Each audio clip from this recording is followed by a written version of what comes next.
far as I was concerned, this was done. We were going home. Within 3 weeks of that, we were home having Christmas. And I was determined not to be weird. Determined. Now, people came up, oh, you must have found God. I said, no. This was energy and extraterrestrials.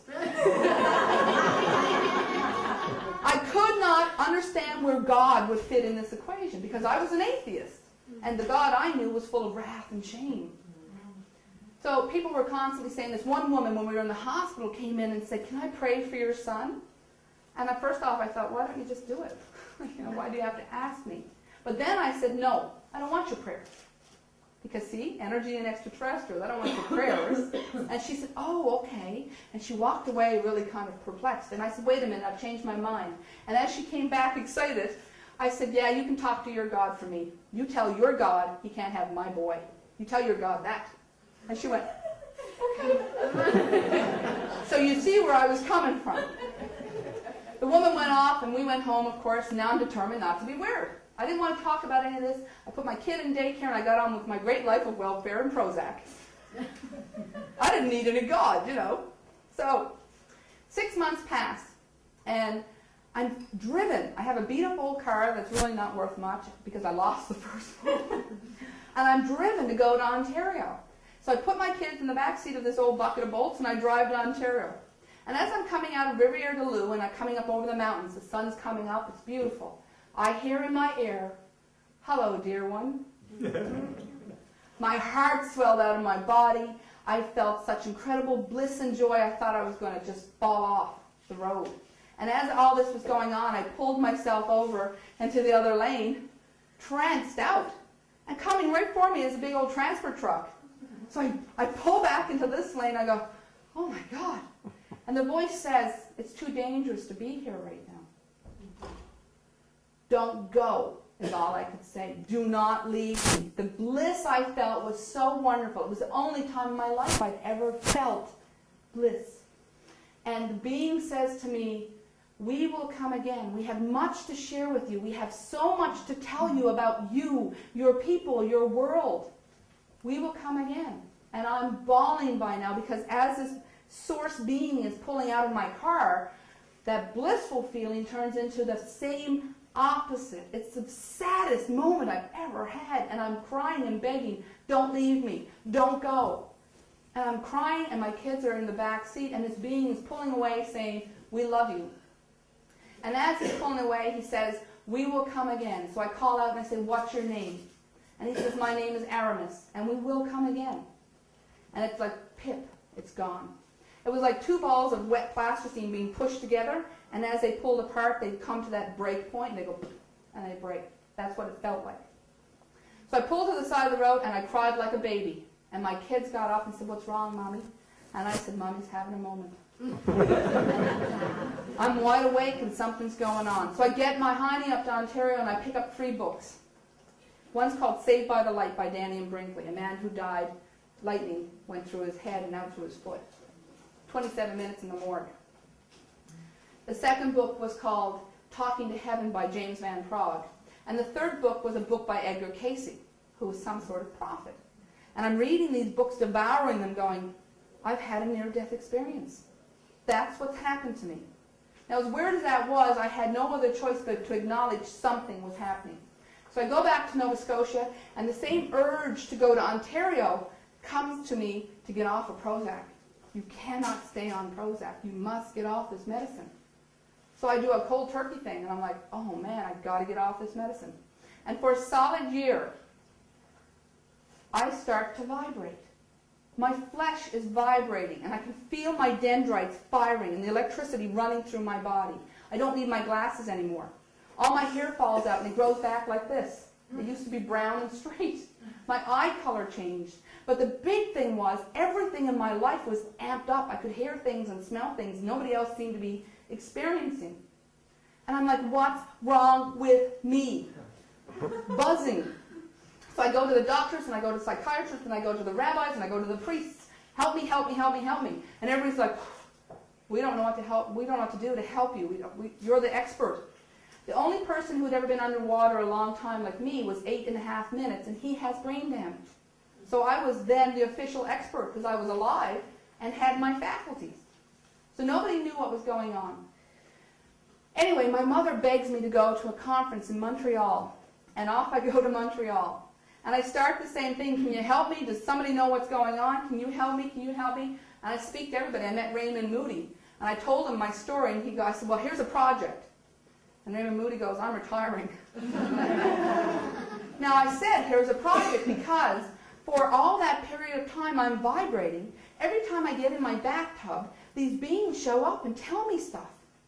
And what they've been telling me is, thank you for getting off the Prozac. Now we can talk to you. They said it was an insulated barrier. Now please, anybody on Prozac, do not rush out and stop taking Prozac. This was a really rare experience. They're explaining to me about the power of love and the vibratory field of humanity. And they're explaining to me that we're vibrating down here. And they explain that, okay, at the bottom of your chakra system is 1 megahertz. And the top of your chakra system is 1,000 megahertz. Most of humanity is living at 300. That 300 is dense, and it's full of hatred and fear. It's the me, there's not enough. What they want us to do is lift our vibratory field to the field of plenty, to love, which is about 800 megahertz. Now that's an example because I don't really know what they are. I think they're just giving me symbolic numbers. So 800 megahertz lights up your own field and lights up the grid around the world. And I'm like, what grid? And they said, well, around the Earth grid is an auric body, like you saw around people. And the auric body of the Earth grid is made up of the individual auric bodies of humanity. Each person gets 1 hexagon of space on that auric body. And because we're so dense, we can't fire our own field. We certainly can't be sending Earth energy down below and out. Because what we are is conduits of energy between the top grid, the auric body, and Earth's own grid, which was in the Earth. We were like battery posts, feet to the ground, head to the heavens, and we were meant to channel energy from the heavens into the Earth, and from the Earth into the heavens. It was what part of our intended purpose was on the planet. So they've given me this project, and they've told me what you did for a dying boy with a small group of people, you can do for a dying planet with a large group. 1 hour of our time can change the course of humanity. And I said, well, that's all well and good, but I'm depressed. I didn't want any projects. I didn't even know if I believed my own stuff. I certainly didn't want to be going to people asking them for help. But here I was in Montreal, asking people for help. I asked everybody in Montreal if they could help me, and nobody really could. But I met a man named Dr. Stephen Greer. He was sitting by the stage, and I went up and I said, are you Dr. Greer? He said, yes. I said, you're the extraterrestrial guy? He said, yes. I was like, thank goodness. So I talked to Dr. Greer, and I told him everything I just told you. And he said, we have to talk. I was like, finally, somebody's going to take the project or tell me what's going on. We went off and talked, and he brought his assistant, Annie. And Annie is the woman who sings on my site. Her stage name is Anna L. But Annie's with Dr. Greer.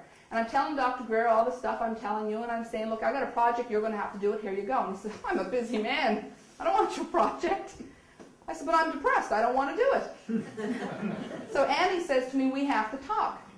I said, okay. So off we go for a little lunch together. And she says, now she's a Catholic. She's been praying her whole life. And she told me that she'd been talking to angels ever since she was a little girl. 15 years ago, she explains, an angel came to her house and said that a woman was coming with a project and that 1 hour of our time could change the course of humanity. And that she was the warrior that would walk with me as I did the project. I looked at her and I said, you're crazier than I am. What do you say to that?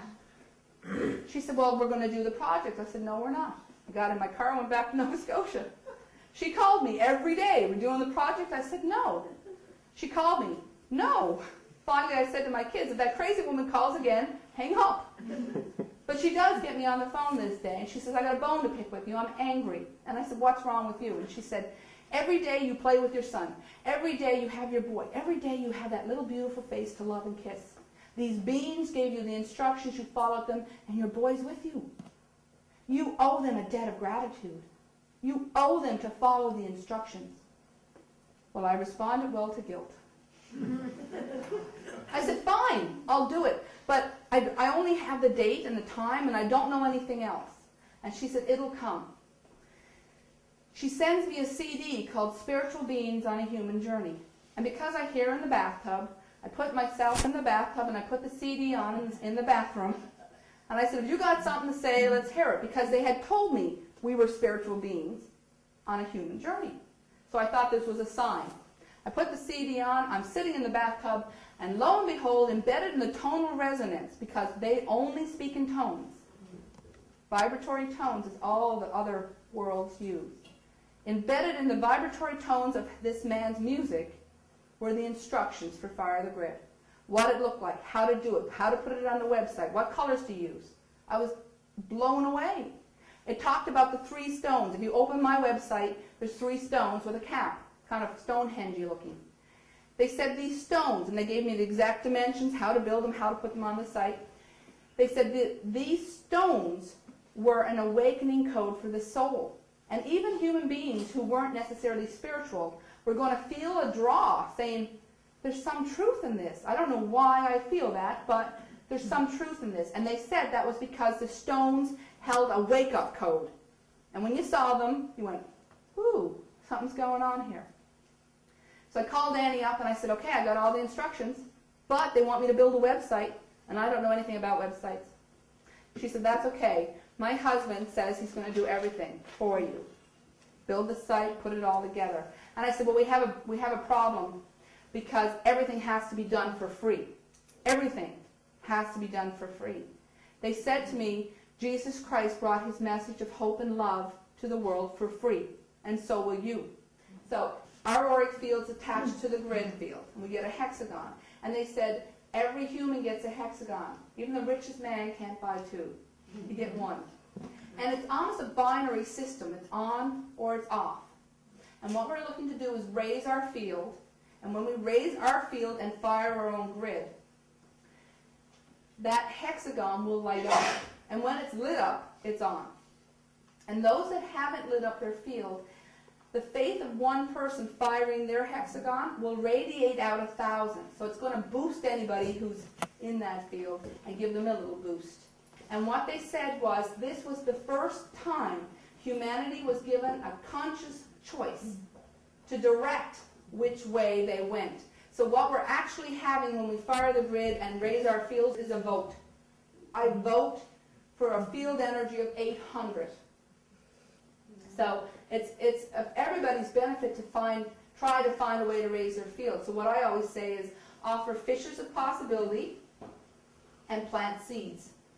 What do you got to lose? That's what I always say. What do you got to lose? I'm not asking you to sign up for the $1 Million Project and, give away your rights and become a cult member. I'm saying find your own personal joy, experience it, and say thank you.